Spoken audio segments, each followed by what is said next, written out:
Dongeng bahasa Sunda. Carita anu ngeunaan di Pati Ukur. Pikeun masyarakat Bandung bisa dipastikan yen kana tokoh di Pati Ukur moal aya anu birek deui.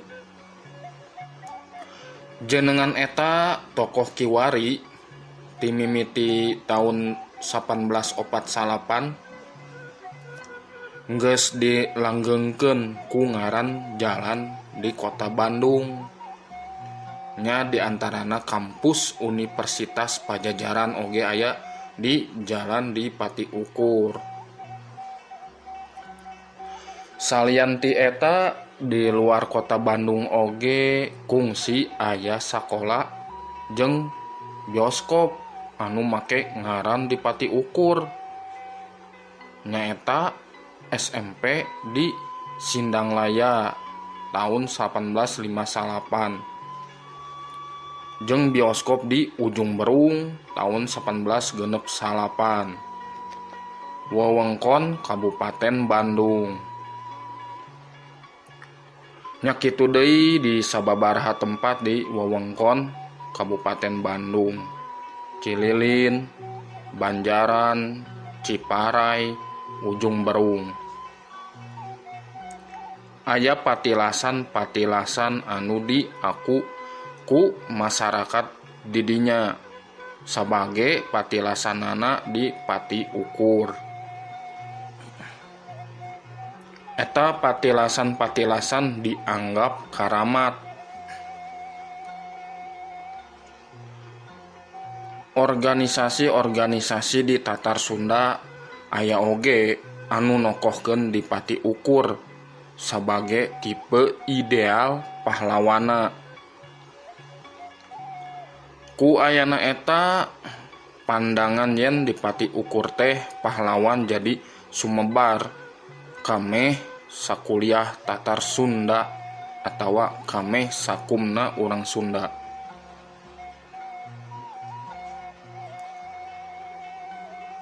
Nurutkeun naskah-naskah ditinggal karuhun jeung karang-karangan sejenna anu kapanggih ku simkuring. Gambaran ngeunaan tokoh di Pati Ukur sebagai tokoh pemberontak, tokoh nu teu hade pasipatan jeung kalakuanana. Ku ayana kitu timbul pertanyaan, naon sababna aya gambaran tokoh di Pati Ukur anu beda-beda? Gambaran anu mana nu bener? Samemeh ngaguar jawaban eta pertanyaan, urang kudu emut heula kana aya bedana antara widang sajarah salian ti aya hal anu sarwana. Widang sastra mangrupa widang nu mandiri anu dicipta ku sastrawan, henteu kabeungkeut ku bahan-bahan anu ngarupakeun bukti anu kudu luyu jeung kanyataan. Ayeuna urang nilik tokoh di Pati Ukur dina widang sastra. Ari di Pati Ukur sabagian gede bisa digolongkeun kana hasil sastra tibatan hasil sajarah. Sajarah harti zaman kiwari. Kusabab kitu timbulna gambaran tokoh di Pati Ukur anu beda-beda teh dilantarankeun ku sikep pangarangna ka tokoh di Pati Ukur anu beda-beda. Bisa jadi aya hubunganana jeung tempat asalna carita, asal usul pangarangna jeung tempat asalna carita, asal usul pangarangna jeung waktu dikarangna. Sabab hiji kanyataan yen carita di Pati Ukur aya dina naskah-naskah jeung karangan-karanganna anu beda-beda. Ditilik tina tempat asalna jeung asal usul pangarangna carita di Pati Ukur kusim kuring geus kapanggih, bisa dibagi jadi 5 model carita di Pati Ukur. Nyaeta Wedalan Galuh, Sukapura, Talaga, Sumedang, jeung Wedalan Bandung.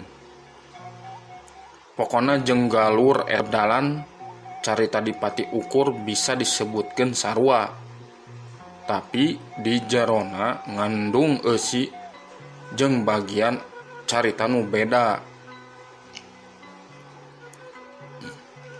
Pokok jeung galur carita di Pati Ukur bisa diringkeskeun jadi 4 bagian. Anu kahiji, di Pati Ukur sebagai wadana Bupati unggul ka opat priangan bawahan Mataram. Kedua, di Pati Ukur milu ngarurug kumpeni di Batawi kalawan parentah susuhunan Mataram tapi teu hasil. Katilu, di Pati Ukur baruntaka susuhunan Mataram. Nah, nu kaopat pangangkatan bupati-bupati di Priangan. Ari sabada antara wedalan carita di Pati Ukur nonjolkeun tokoh daerahna masing-masing. Di sagigireun nonjolkeun tokoh di Pati Ukur. Nonjol di dieu tegasna nonjol lalakon hirupna, pribadina atawa asal dina mangaruhan jalan carita. Carita di Pati Ukur Wedalan Galuh upamana kacida nonjolkeun tokoh Bupati Imbanagara Raden Panji Arya Jayanegara jeung Bagus Sukapura nonjolkeun tokoh Ngabehi Wirawangsa atau disebutna Umbul Sukakerta. Wedalan Talaga nonjolkeun Pangeran Arya Salingsingan. Wedalan Sumedang nonjolkeun Bupati Sumedang. Ari carita di Pati Ukur Wedalan Bandung mah wungkul nonjolkeun di Pati Ukurna bibit buit di daerah Bandung, telepatna Batu Layang. Carita di Pati Ukur Wedalan Galuh Sukapura jeung Sumedang ngagambarkeun di Pati Ukur sebagai tokoh pemberontak nu rek ngalawan ka saluhureun dunungan. Cek dina carita di Pati Ukur Wedalan Galuh, Sumadi mati kinetok aluk isun mogol. Nu artina tibatan paeh diteuk-teuk beheung, kuring mending barontak. Sifat sikep jeung tingkah laku di Pati Ukur digambarkeun teu hade. Katembong dina ucapan di Pati Ukur dina carita di Pati Ukur Wedalan Sukapura. Ayeuna lamun mupakat leuwih hade ngumbar sakar pribadi. Sabab sanajana wangsul neda hampura sultan moal nya digugus satungtung rambut. Karana Ki Bahureksa moal wande yen istori ngagogoreng lampah urang. Tina jalannya bongan urang teu gugon kana pirempug. Ayeuna mah kapalang sanajan urang sumujud ti susuludug saestu geus tanpa guna sabab moal dipalire. Leuwih hade urang pada masang baris ati-ati jaga diri pikeun numbu umur bari urang sugan-sugan memeh paeh pada ngantep najur nafsu. Naon baenya kasuka turutkeun sakarep ati. Di Pati Ukur digambarkan sebagai contoh nu alus pikeun pamimpin rahayat sajati jeung panglima perang anu keagungan sifat satria, pasipatan jeung tindakan dipati ukur bener-bener hade. Digambarkeunana picontoeun sarerea sigana ieu teh dihaja sabab nurutkeun katerangan nu ngaluarkeunana. Pangurus daya Sunda pusat gaduh kayakinan. Saupami di Tatar Sunda rea putra Sunda anu kahaman sareng pasipatanana sapertos dipati ukur dina dongeng ieu, kawasna dina zaman riweuh kieu sapertos anjeunna teh moal gupuy gapai nggoning milari pipamingpineun oge supaya jadi contoh pikeun nu ngarora di zaman harita.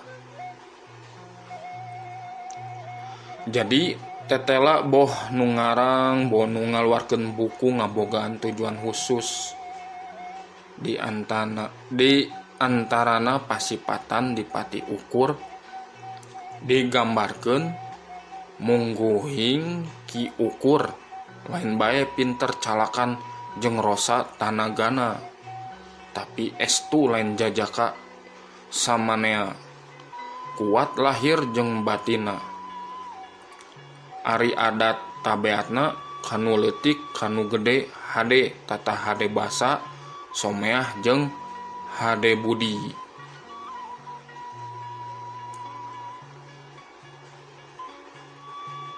Waktu dipati ukur dipilih jadi bupati ukur ku rahayatna, anjeunna ngedalkeun pamadegeunana kieu nggoning jadi bupati ngaheyeuk tatar ukur satiasa-tiasa bae oge mandang pamuja atawa pamuji sarta panghormat anu diimplik imlian ku pangoloan jeung pangarahan dina sagala tindakan kaula moal arek maliding sanak atawa pilih kasih. Dipati ukur nurutkeun wedalan Bandung mangrupa hiji pahlawan patriot.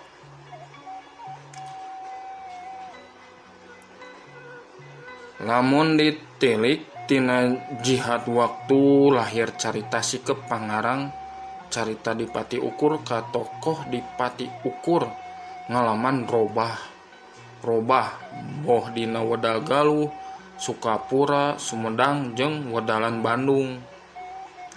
Unggal zaman sikep pangarang ka tokoh dipati ukur teu sarua.